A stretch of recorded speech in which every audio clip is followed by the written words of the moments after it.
Buenos días, Luis Alberto. Así es, por tercera ocasión en lo que va del año, agricultores del sur de Sonora y principalmente del Valle del Yaqui bloquearon la carretera internacional. Sí, Bueno, adelante, sí. sí, del centro.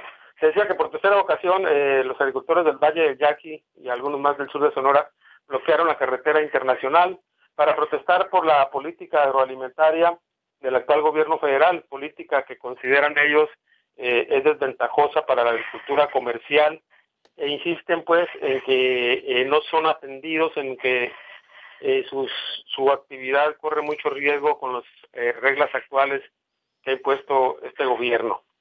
Sin embargo, Luis Alberto, cabe señalar que mientras unos estaban protestando acá enconadamente en contra del gobierno federal, en lo que es el CUM, donde están las instalaciones aparentemente de la Secretaría de Agricultura, que se dice que allí va a ser la sede nacional, pues allí en el CUM estaba reunido el director nacional de ACERCA, que es la encargada del aseguramiento, la comercialización de los cultivos.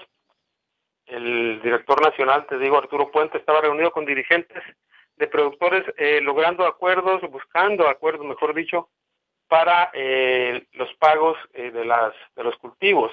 Es decir, dos versiones de un mismo hecho. Por un lado, la protesta en la carretera con dirigentes agrícolas, entre ellos pues de la CNC, la Central Campesina Priista, que estaban pues bastante airados en contra del gobierno de Andrés Manuel López Obrador.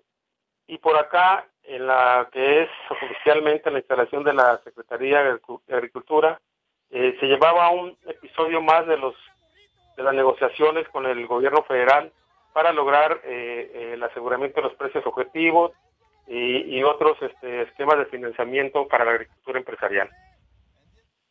¿Cuántas personas fueron, Allá en el sur, en el Sí. bloqueo. En el bloqueo, fíjate, había alrededor 300 personas más o menos, Está pidiendo. o muchos dicen, bueno, 500, es variable. Nosotros no estuvimos allí, pero tuvimos un reportero y cabe señalar que la mayor parte de las personas allí congregadas a la altura de la caseta de cobro de fundición eran trabajadores de los campos agrícolas. Como sucede cada vez que bloquean la carretera, son más los jornaleros, los trabajadores que son llevados en camiones que los propios agricultores. Los agricultores son los que toman la voz, los dirigentes políticos, y lo que aparece a veces en las cámaras como rostro de campesinos no son necesariamente los que están protestando, sino que son, repito, trabajadores que son llevados a mantener el bloqueo en la carretera, ¿no? Ujú.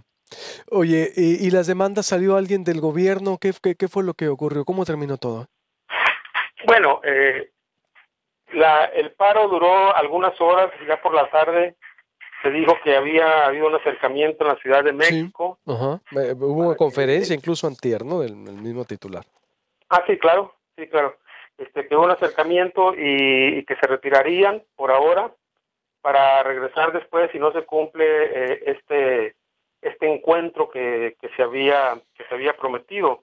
Pero también cabe señalar, Luis Alberto, que una de las demandas principales de quienes protestaban en la carretera es que no son atendidos por el gobierno federal, cuando en realidad nosotros tenemos registrado cuando menos 2 encuentros, si no es que 3, con el secretario de Agricultura, con Víctor Villalobos, y encuentros con sus funcionarios mayores, los funcionarios mayores del área agrícola, donde han salido, al menos así son los boletines que envían ellos, los propios agricultores, han salido más o menos satisfechos o con ciertos acuerdos pues que les permiten avanzar en las negociaciones.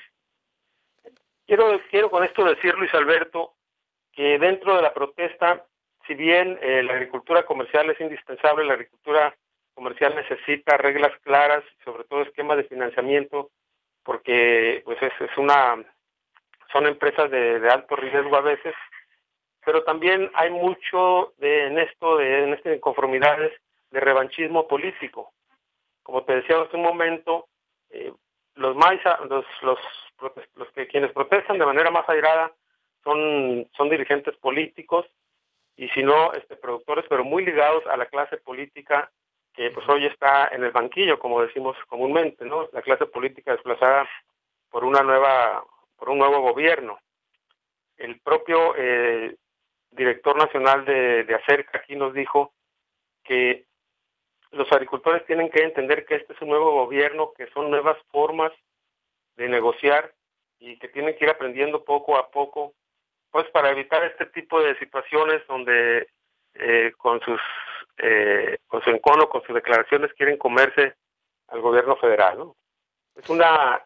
Yo creo que desafortunadamente es una prolongación de los revanchismos políticos, hay mucho de esto, aunque claro, sin dejar de reconocer también pues que es necesario el establecimiento de reglas claras en cuanto a la política agroalimentaria y sobre todo para este sector tan importante que es el sector exportador.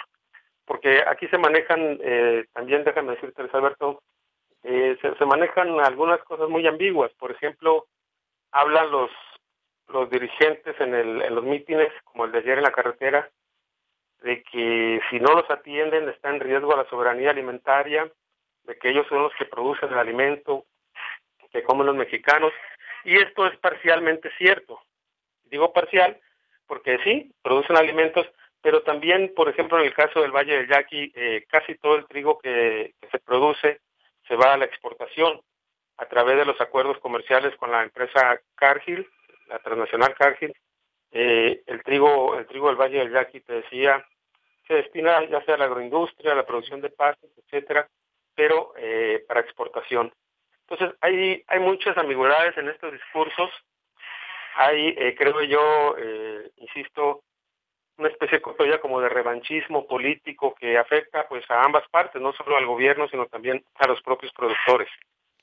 Totalmente. Te agradezco mucho, como siempre, Sergio. Muchas gracias. Hasta luego, Luis Alberto, un saludo. Buenos días. Voy a hacer un corte y vuelvo por acá con el programa Ponte Frente